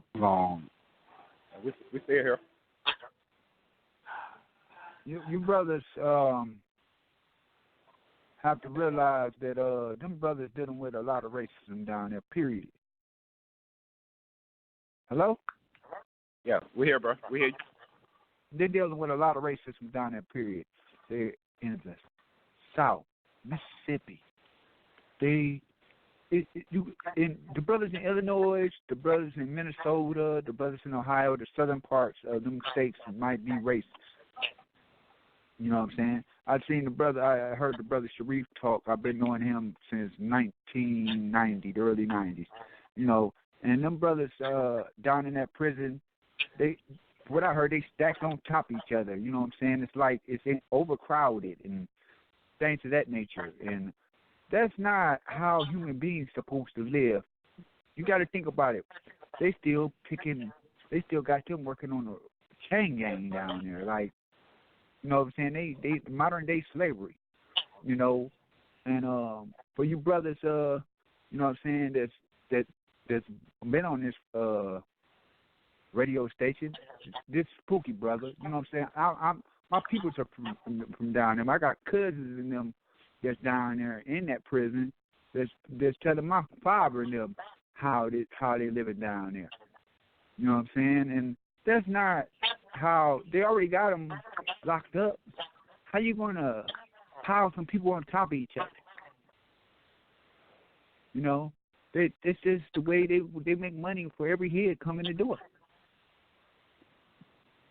Then they got us out there. They got them brothers out there picking their vegetables, mowing their fields. They're getting paid all the way around. It's going to take for some politicians that you right. You're going to have to put it in writing for Mississippi to take control of what's going on in their environment.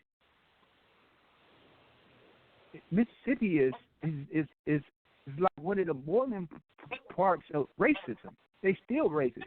You know, you got black people that's been used to call nigger. You know what I'm saying? Like, they out with it. You know what I'm saying? Up north, you brothers don't deal with it as much because they scared to put it out there like that, but it's here. It's here. You know, you got the police officer that killed the boy Trayvon Martin. Just shot the boy for nothing. Come on now. I mean,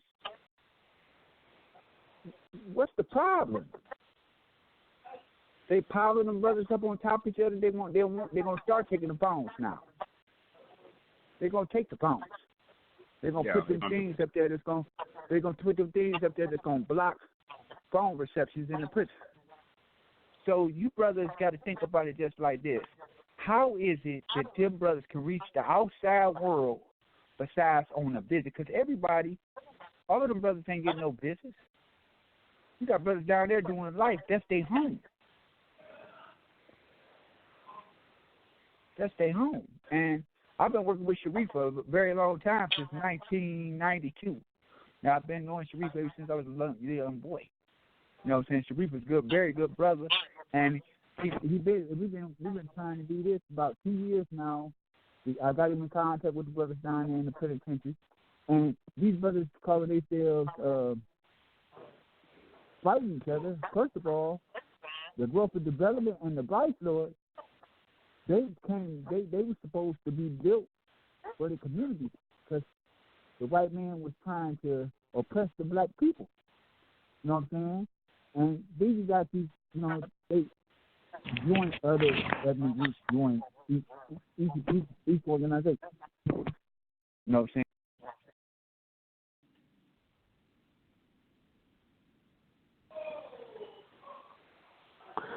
Hello? Hello? Yeah, we on. Everybody, how y'all feeling?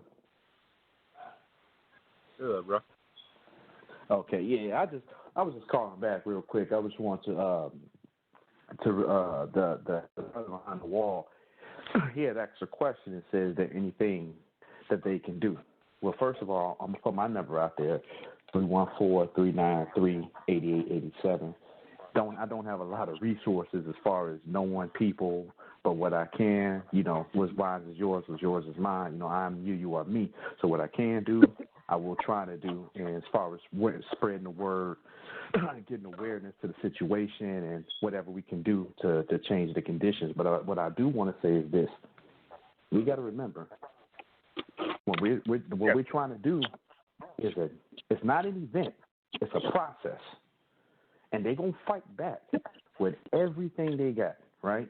Because they want to keep the status quo. They want to keep it the way it is, because this is how it always been. So when we fight to change these conditions in the state of Mississippi, and as far as the prison system, and they're going to fight back. So what we need for the brothers behind the wall to do is, I know it's hard, and things happen, but as best as you guys can, we're going to need y'all to keep the peace, because what they're going to try to do, each time there's an incident, the enemy is going to use that as a reason to why they're so oppressive.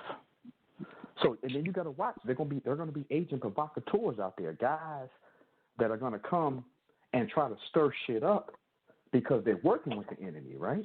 So they're gonna try to stir shit up, kick off, you know what I'm saying, kick off beefs with different organizations and shit like that, because they're working with the enemy, like I said.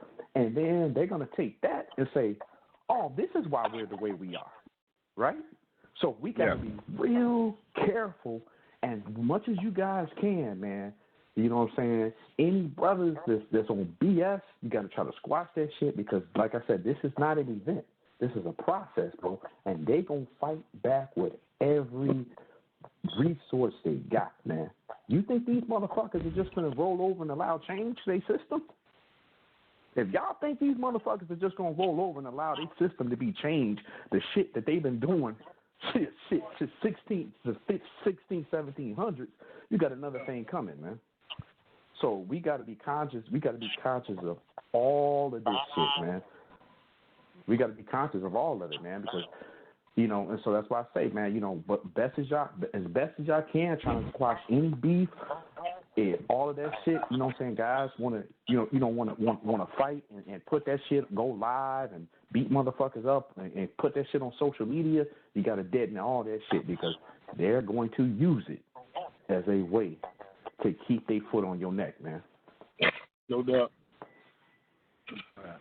Say no more. They're taking we taking their heat. We writing that down now. And no, we on point on that. Right, and then watch out for the Age of Apocalypse too, bro. Cause they'll have some motherfuckers, bro. And pardon my language, but they'll have some cats, man. They'll pay somebody to come here and kick something off, man. It'll be a motherfucker you never seen before. They just come in, stab a motherfucker, kick something off, and you be like, what happened to dude? Never see his ass again, man. Then next thing y'all know, y'all them dudes that they said, "Oh man, we gotta keep up with them, man. That's otherwise this gonna happen." Absolutely. Just look at history, man. COINTELPRO, man. They did it to the each time you're trying to force change, man. They fight back, bro. That's why we want y'all to get it organized from the outside, bro. We gonna do what we can up in the inside, bro. We need it organized from the outside. So y'all our force. Y'all our force out there. Yeah. Peace and love. Pardon the body. I think the boy Freddie B was trying to come in. Yeah, peace and love to everybody on the call, man. Just Freddie B, man, for state of Mississippi has been for the Vice Lord. And I just want to say two things, man. I'm just speaking on. I'm speaking on as a Vice Lord. We all as Vice Lord, man. We took an oath. We told Vice Lord, man, so we know what we're supposed to be doing as rulers. So, for the ones that's on the phone, man, we reiterate that to everyone, man, that we rotate with, so we can stop playing games on taking care of this business. And two is, let's do more than, man, making this a reality. So getting on this phone, man, discussions on the platform level. Let's get out here in the streets, man, and do the leg work, man, and make it a reality. So to do better for our people that's incarcerated in the wars and in the street world. That's all I have to say, man. That's mighty to do better. Mighty.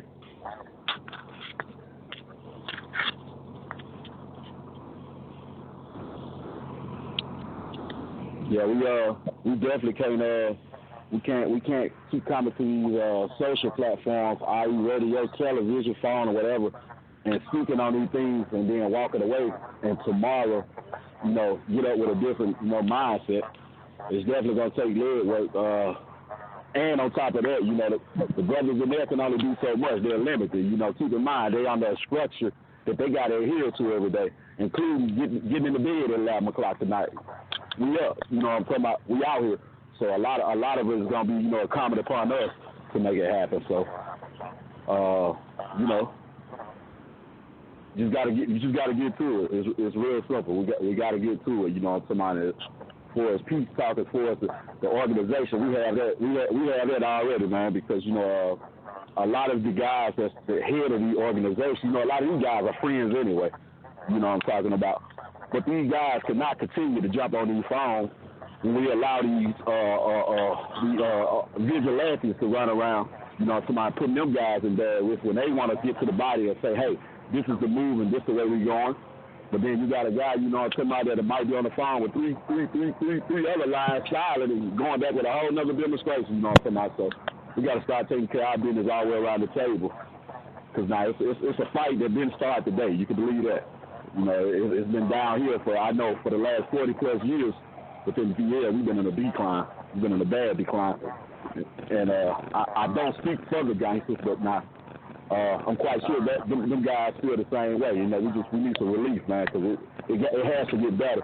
Because I'm not even thinking about me. But now our children someday going to be in the same predicament we in if we ain't careful. They're going to be in the same predicament. No doubt.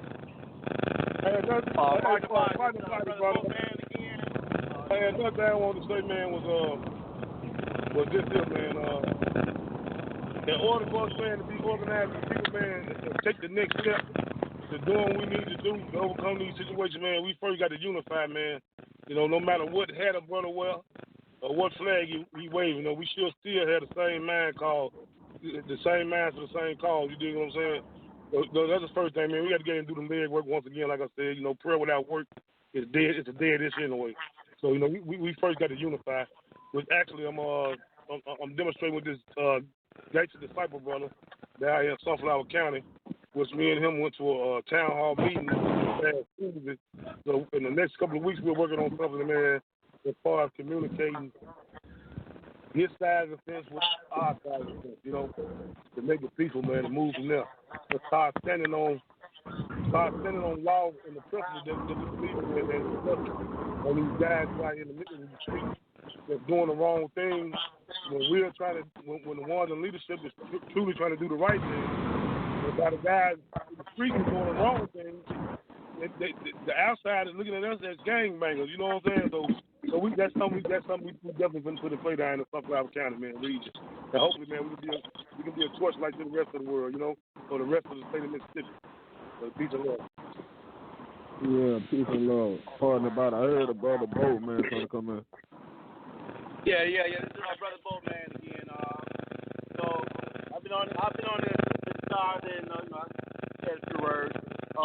Man, everybody needs to be on the same page. Thing is, the leaders need to just step up, man, and be leaders. Make these brothers honor their oath. We're gonna stand on our brothers and make sure our side is gonna be taken care of, and respect the same. Because other than that, man, we don't unify and make these conditions change. It's gonna keep on happening over and over again. So man, as black men, we need to just come together, man. Period. Do the voting together and all that. If not, man, that divide and conquer, Woody Lynch stuff is gonna keep on, plaguing our communities, man. Till they just wipe us out. So that's mainly what I got to say, brother. But everybody, all the like-minded brothers, man, need to get up with the ones that's not like-minded and get them on the right path, man. That's what I'm on. Peace. Another thing I notice always in these forums we speak to voting. A lot of times in these forums we speak to the aspect of voting, and we all know that that's very important. But the problem with voting is we've neglected to raise upon our own candidates. So we're always voting with someone with a different idea than our own anyway, that normally don't reflect what we're talking about. In hopes that they would get in there and think about us off the promises that they made. So all the candidates that you could possibly vote for, which one of them have we raised up? That'd be the problem with that as well. So once we come together and do what we got to do, we're going to come up with our own people to put in office. Right, exactly, yeah, because I don't identify with like a Democratic or Republican party. I don't identify with that. Nothing about that was raised by the people. Correct. Likewise. Correct. Pardon the body, we need our own party. Black folks need their own party. No doubt. I agree. I never met a politician that came and helped black folks at all. Ever. And you want in this world? You never will until we raise our own. I'm meaning that. Yeah. Never will, and that's the teaching aspect. We've got so far away from teaching. I don't even know what to call it, but the teaching aspect of it is almost like there used to be people appointed in all realms of life to teach. If you're a Christian, then there's the preacher. If you're a Muslim, there's the imam. There's always supposed to be a designated teacher that understands. We got away from that. So now a lot of times we'll give people a book and say, we'll learn this. That ain't how that goes. Somebody got to teach them that. So we definitely got to get back to education of ourselves. It begins there with a lot of things. Because most of the stuff we discuss, we're not going to even understand it if we aren't educated about it. So you're just going to have the form in your hand, and it's like, what do I do with it?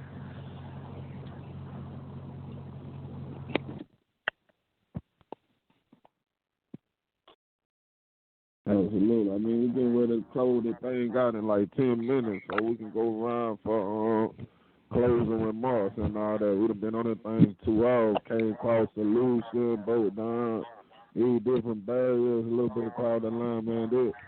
I don't know about y'all, this definitely kind of been a peaceful call, though. We was able to hear from the brother. We was able to get the brother's insight on what they were going through. But I live as I came in that moment. Peace and love.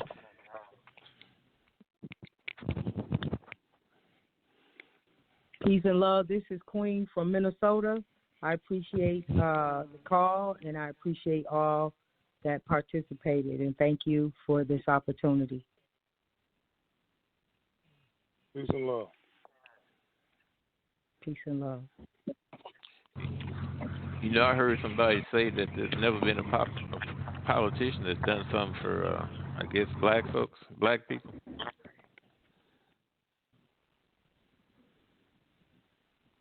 Is that what I heard? Yeah, you did. Nixon, President Nixon, under the auspices of Harvey Gantt and Flora McKissick, built a whole city for blacks called Soul City in Warren County, North Carolina, Freedom Town in South Carolina, and Brooklyn, Illinois. Put infrastructure, roads, and everything in it. Still exists today, but nobody want to move there. I think I don't speak for the sister, but I definitely identify with what she said. Because we got millions of people, and right now, even though you spoke of something, you spoke of 2 instances. You see what I'm saying? So the disparity is so far that it's almost like sticking your finger in the ocean. That's the point it left. He also worked with Fletcher on affirmative action, which affects millions of people. Right. Worst thing ever happened to affirmative action.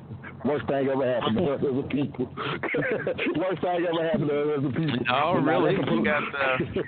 You got affirmative actions being used like it was in Oregon State as it applied to state colleges, where they made an impact in the number of black coaches, college teams, and people want to see that implemented. So yes, there have been.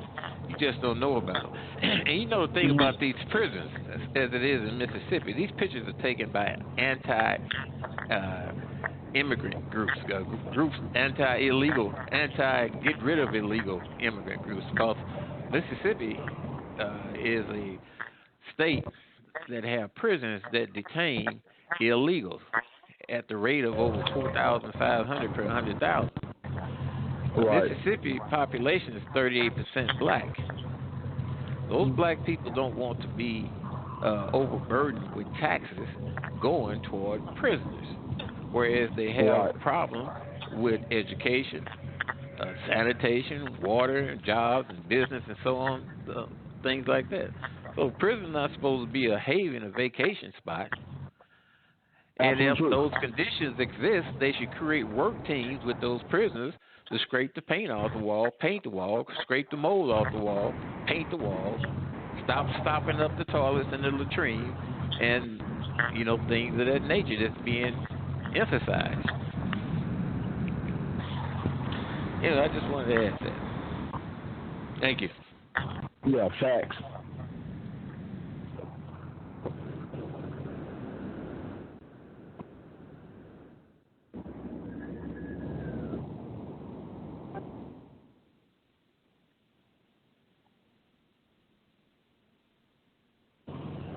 Yep.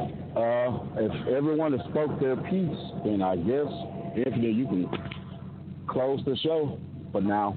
As it pertains to Mississippi, I definitely want everybody to go to sleep tonight understanding the Mississippi flag, and that within itself will give you the mindset of the people within power in the state of Mississippi.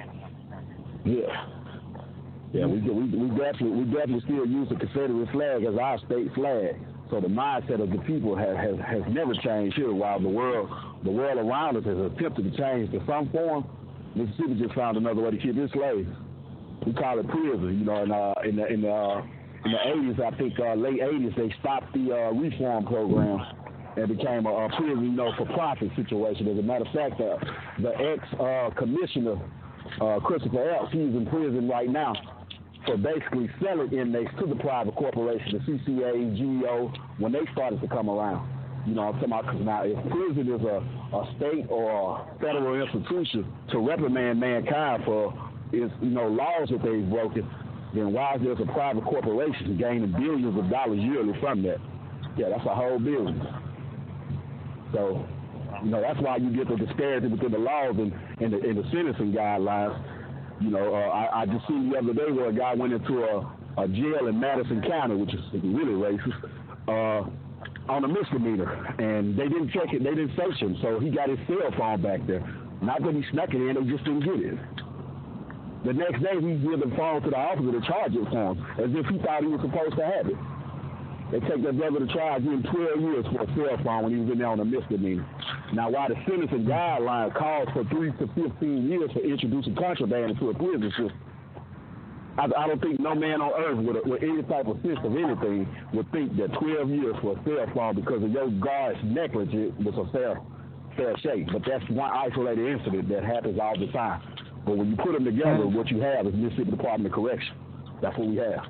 And that's why we're there with years, unbecoming. When I was in Parchman and BMP in 05, I had a roommate named James Bullitt.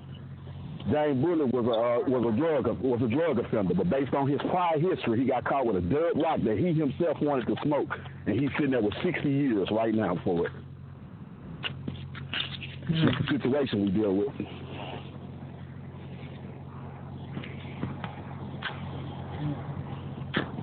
Indeed. I'm just gonna close it out with this little clip right here.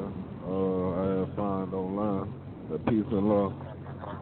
Let me begin by saying we've been working throughout the last 2 weeks, particularly this weekend, very intensely with the Department of Corrections, Department of Public Safety. The Highway Patrol has been on the scene there for the past 72 hours. Order has been restored.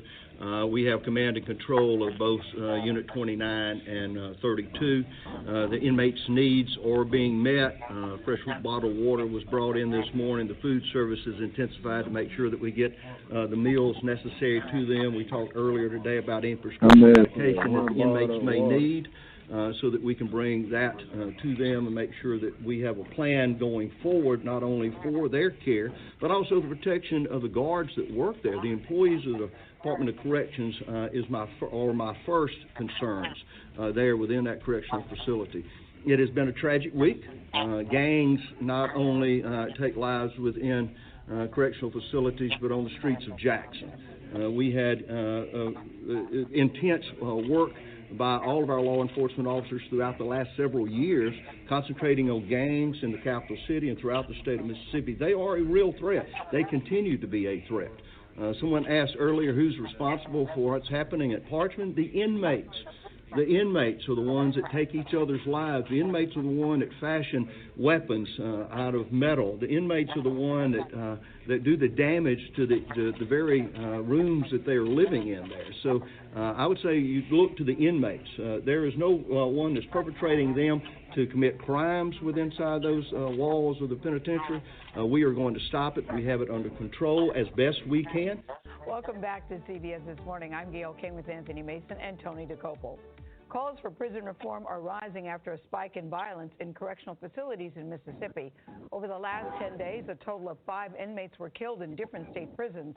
And at a troubled site called Parchman Farm, 2 violent inmates managed to escape from there last week. Well, they have since been caught. Mark Streisman is outside of that facility. But, Mark, this is really part of a national issue, right? It is, Gail, very much so a national issue. America has the world's highest incarceration rate, but staffing at federal prisons has shrunk in recent years, and critics consider Mississippi's prison system to be among America's most troubled, underfunded, understaffed, and violent. Inmates here at the Parchman facility say it's not the guards who run the place, it's the gangs. Inmates using contraband cell phones allegedly shot these images, although CBS News hasn't confirmed that independently. This is Parchman Farm, home to Mississippi's death row, and lately a killing field for warring prison gangs. 3 inmates were murdered here in 3 days. My little brother stabbed, beat up, just in a cell, and then they putting them in cells with the rivalry. How could you do that? At least one lawsuit alleges barbaric prison conditions, rats, open sewage, abuse